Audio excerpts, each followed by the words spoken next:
60 personnalités de renommée internationale, des prix Nobel, d'anciens responsables politiques, des intellectuels, des artistes, sont réunis depuis lundi au siège de l'UNESCO pour parler de l'avenir de la paix, l'UNESCO à Paris. Il n'y a pas de sujet plus essentiel pour l'avenir de l'humanité que l'avenir de la paix. Ces débats déboucheront sur des recommandations. Il appartiendra aux politiques ensuite de prendre ou non ces vœux en considération. Et là-dessus, même si on peut se réjouir d'une aussi riche rencontre inspirée par la philosophie et les sciences humaines, il y a tout lieu d'être malheureusement sceptique sur son efficacité.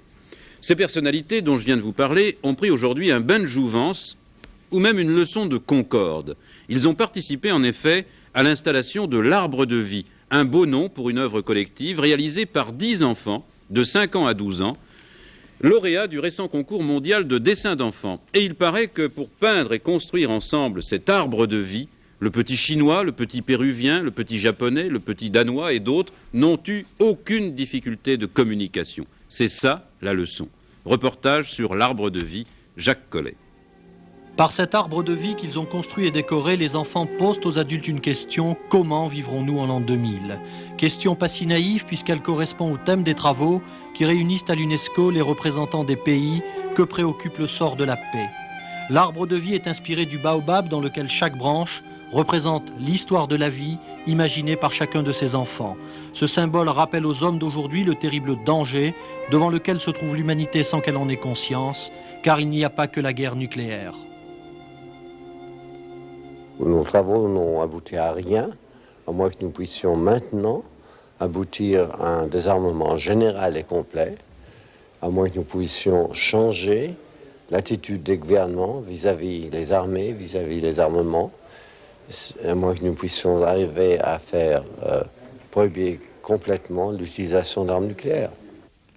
Avec ces 10 enfants, 4 prix Nobel, des écrivains, des chercheurs, des cinéastes, d'anciens chefs d'État, des poètes même, venus d'horizons géographiques et politiques très différents, posent cette question toute simple: l'humanité veut-elle encore vivre? Pour combattre ce doute, il faut toute la foi et la force de conviction de Lord Baker qui, à plus de 90 ans, entreprend cette véritable croisade pour la paix. Nous sommes en présence de guerres conventionnelles qui tuent des milliers d'êtres humains presque chaque jour. Il faut en finir avec le militarisme, avec les théories de dissuasion, avec les folies monumentales qui constituent les armements d'aujourd'hui.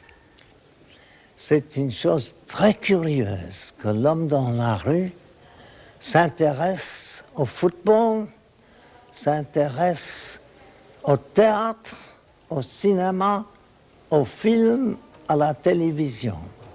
Il ne s'intéresse pas aux questions de vie et de mort.